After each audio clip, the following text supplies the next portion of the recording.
Salve, salve galera! Sejam bem-vindos para mais um Tributologia.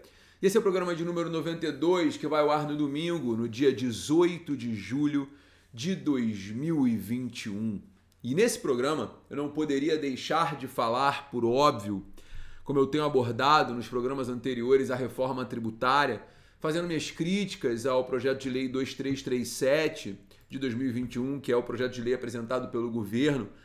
Eu não poderia deixar também de falar do projeto substitutivo apresentado pelo relator da reforma do imposto de renda, que é o deputado Celso Sabino. Eu preciso também tecer aqui os meus comentários sobre a reforma, as alterações propostas pelo deputado Celso Sabino.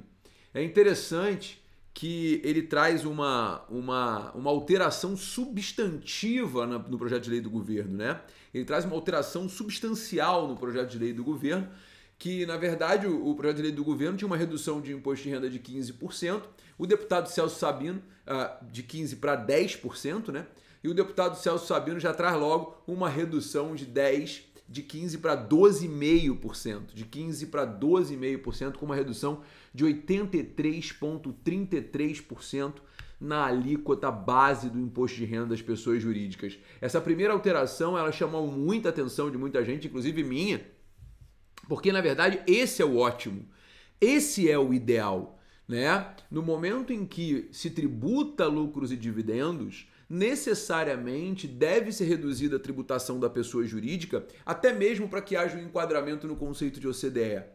É muito interessante o governo vender a ideia de que os principais países do mundo tributam dividendos, só Brasil e Estônia não tributam dividendos. Enfim, esses argumentos são muito bonitos, mas a questão é a gente verificar a vida real, Como funciona aqui fora, como funciona na rua, como funciona para o empresário. Para o empresário brasileiro, ele tem que enfrentar a insegurança jurídica, ele tem que enfrentar a legislação trabalhista, a legislação consumerista, ele tem que enfrentar agora a LGPD, esse cara tem que enfrentar a insegurança política, um cenário econômico trágico, e ao mesmo tempo ele vai pagar a mesma tributação de OCDE. Peraí, e outra, o empresário vai pagar a mesma tributação de OCDE sem ter os resultados da OCDE, sem ter direito ao mínimo existencial, saúde, educação, segurança pública, o que quer que seja. Ou seja, nós temos realmente uma característica muito própria em que a gente não tem nada próximo da OCDE. Então, eu não sou contra a tributação de dividendos, eu falei isso várias vezes, sou a favor, desde que haja uma redução substantiva da tributação da pessoa jurídica. E é exatamente essa ideia trazida pelo deputado Celso Sabino no PL substitutivo, na ideia do PL substitutivo. Nesse caso, então, seria mantida a tributação de dividendos em 20% e haveria uma redução da alíquota base do imposto de renda da pessoa jurídica de 15% para 2,5%. Repito, 83,33% de redução. É uma redução realmente substantiva e muito importante. Agora, vai atingir mais de 1 milhão de empresas ativas, no regime de lucro real, presumido e arbitrado. Agora, você vai ter 30 bilhões de redução de carga tributária, 0,4% do PIB de rombo no orçamento público. Só essa medida você tem 0,4% de aumento do rombo do orçamento público. O problema da reforma tributária brasileira é um problema que eu falo há anos, Sem reforma administrativa não tem como ter reforma tributária. Como é que você vai cortar receita se não corta despesa? É necessário que o Brasil corte as despesas para que então sejam cortadas as receitas. Mas enfim, de toda sorte, para o desenvolvimento do país, eu particularmente vejo com bons olhos. O governo tem que se virar, tem que trabalhar na redução das despesas, tem que reduzir supersalários e benefícios entregues no Brasil para todo mundo. Essa é a verdade dos fatos. Para todo mundo é modo de falar, mas para todo mundo que está no poder, principalmente deputados, senadores, com muitas benesses, com uma má gestão da coisa pública muito forte que nós vemos no Brasil hoje. Então, eu vejo para a economia uma medida muito boa. Você tributa dividendos e você, ao mesmo tempo, reduz a tributação da pessoa jurídica, estimulando a pessoa jurídica, estimulando o empreendedorismo, estimulando o crescimento do país. No PL substitutivo, o deputado Celso Sabino ele ainda traz algumas informações relevantes, né? Ele tira a obrigatoriedade da opção pelo lucro real, proposta para empresas imobiliárias e de exploração de direito de imagem e voz, o que é muito importante para respeitar os planejamentos sucessórios, ou mesmo shopping centers. Essas empresas imobiliárias, muitas são operacionais, e se você jogar elas para o lucro real, elas vão acabar, então é importante que haja essa alteração, essa retirada do projeto de lei original 2337 é importante. Retirada também da obrigatoriedade do regime contábil das sociedades em conta de participação, retirada também da tributação dos rendimentos do Fundo de Investimento Imobiliário. Os fundos de investimento imobiliário crescem muito no Brasil exatamente pela isenção. Portanto, é necessário que seja estimulado e fomentado esse tipo de investimento. O Brasil precisa fazer poupança, o brasileiro precisa fazer poupança e precisa investir no crescimento do país. Então, essa isenção hoje ela é relevante e a manutenção dessa isenção também vai ser importante para o crescimento do país, né? A retirada da tributação do Come Cotas sobre os fundos de desenvolvimento de infraestrutura e fundos exclusivos para estrangeiros. Veja, isso é importante para você equilibrar a economia, traz investimento estrangeiro, tem o equilíbrio de dólar. Quando você retira a tributação de Come Cotas sobre o Fundo Imobiliário de Investimento em Agricultura, você tem e desenvolvimento, né, e infraestrutura, você tem um estímulo ao desenvolvimento de infraestrutura que o Brasil também precisa. Nossa infraestrutura está defasada, nós precisamos de investimento nesses setores, então a retirada dessa tributação também é importante. Retirar a tributação de lucros e dividendos distribuídos dentro do grupo econômico, isso não estava claro no projeto original, ou seja, se dentro de um grupo econômico eu tenho uma distribuição de lucros, é óbvio que não tem lógica essa tributação, ela só deve ser tributada quando há distribuição ao sócio final, aquele que vai efetivamente receber o lucro da empresa, né, do grupo econômico. E você tem algumas outras medidas, né, como a retirada dos dispositivos referentes à tributação de variação cambial, bem como medidas anti-elisão e anti-diferimento com objeto de combate à sonegação. Esse caso aqui eu só acho que essa retirada é importante, porque você impedir o planejamento tributário no Brasil, você impede a própria atividade empresarial, né? Porque hoje o empresário que não faz planejamento tributário, ele fica muito à margem das possibilidades que o mercado lhe entrega, né? Então o que acontece? A gente tem um impacto muito importante dessas medidas, porque elas não geram o aumento da arrecadação que o PL original 2337 traz. O PL original 2337 traz um aumento da arrecadação muito grande para o governo federal. Nesse caso aqui, a gente não vai ter esse impacto de aumento, mas sim uma redução na arrecadação com o próprio imposto de renda, né?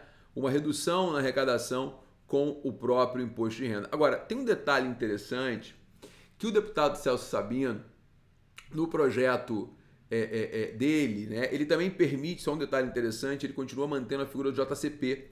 O JCP é uma figura importante, principalmente para investimento estrangeiro no Brasil, né? E outra, né? Haveria também, segundo ele, a correção na tabela do imposto de renda da pessoa física, né? Isso também efetivamente teria uma manutenção de atualização da base de cálculo. O que me chamou a atenção também no projeto de lei do deputado Celso Sabino foi uma consideração muito interessante, que é o seguinte: pessoas que recebem acima de R$7 mil e têm apenas a contribuição para o INSS como despesa dedutível vão ter um aumento de carga tributária. Isso ele deixa muito claro, né? Isso ele deixa muito claro. Agora, alguém tem que pagar essa conta. Não tem jeito, é necessário que alguém pague essa conta. É importantíssimo que alguém efetivamente suporte essa carga tributária. Gabriel, vamos criar o imposto sobre grandes fortunas? Não é o suficiente, não é o momento. Há medidas que precisam realmente ser tomadas para o crescimento do país e não espantar o investidor. Espantar o investidor não é a solução para o crescimento do país. É muito importante que se pense nisso. Então, pessoal, o que eu queria dizer para vocês é o seguinte: nesse projeto substitutivo, muitas críticas foram feitas a esse projeto substitutivo, principalmente pelo rombo no orçamento que ele gera, né? E aí o que acontece? Eu particularmente acho ele um bom projeto. Eu acho ele um bom projeto. Ele estimula o desenvolvimento econômico, estimula o empreendedorismo. E eu particularmente vejo que aí sim a gente vai se aproximar de uma tributação de OCDE. Porque nesse caso especificamente, nós temos uma redução da tributação de pessoas jurídicas, fazendo com que o Brasil seja um país atrativo. E é isso que a gente precisa. É necessário que a gente busque o equilíbrio da tributação. E há meios para que essa tributação seja equilibrada. Há meios para que a gente possa efetivamente estimular o crescimento desse país. Então, respondendo às perguntas, Gabriel, você está a favor do PL substitutivo? Eu particularmente acho o PL substitutivo muito mais interessante do que efetivamente o PL 2337 como instrumento de investimento, de desenvolvimento e de crescimento do país. Não sou contra tributar dividendos, tribute dividendos, mas reduz a tributação da pessoa jurídica para que haja um equilíbrio nessas medidas, tá? Então, eu queria dizer para vocês o seguinte: existe esse ano inteiro para que seja debatido. O deputado Arthur Lira já falou que pretende colocar a votação em agosto, começar a tramitação, né, efetivamente em agosto. Veremos as cenas do próximo capítulo. Eu, particularmente, se eu tivesse que apostar ainda, eu apostaria que nenhuma grande medida vai ser tomada até o final do ano, mas temos um risco muito grande. E isso vai acontecer porque nem no PL substitutivo, nem no PL original houve alteração. A ideia é tributar dividendos. Essa tributação de dividendos vai acontecer. Então vamos botar as barbas de molho. A questão é, o governo já admite uma alíquota progressiva para a tributação de dividendos. Seria também mais justo. Também sou a favor disso. Veremos as cenas do próximo capítulo. Tributação de dividendos vai acontecer. Fato. Gabriel, qualquer coisa da reforma que você apostaria que vai acontecer, tributação de dividendos. Não tenho dúvidas. Beleza, gente? Tranquilo? Bom, é isso. Tributaristas tem um dia de paz. Cada dia tem uma novidade, um novo projeto de lei, uma nova reforma. Ou seja, o governo acha que reforma é assim, que mudar um sistema tributário complexo como o brasileiro, basta acordar e ter uma vontade nova. Não só o governo, como nossos deputados. Então a gente tem que discutir, debater e desenvolver o conhecimento acerca das reformas possíveis e viáveis para esse país. Pessoal, eu queria aproveitar esse espaço aqui para agradecer o carinho de vocês. Acabamos essa semana uma maratona de teses tributárias, foi sensacional, muito obrigado pelo carinho. Estão abertas inscrições para a turma de teses tributárias, né? Quem tiver interesse vai lá, expertemtributário.com.br ou as informações lá no meu Instagram, @gabquintanilha. Se você gostou desse vídeo, dá um like, compartilha para que o direito tributário continue crescendo. Um beijo enorme, muito obrigado pelo carinho e semana que vem tem mais Tributologia. Muito obrigado, galera. Um beijo. Até semana que vem. Tchau, tchau.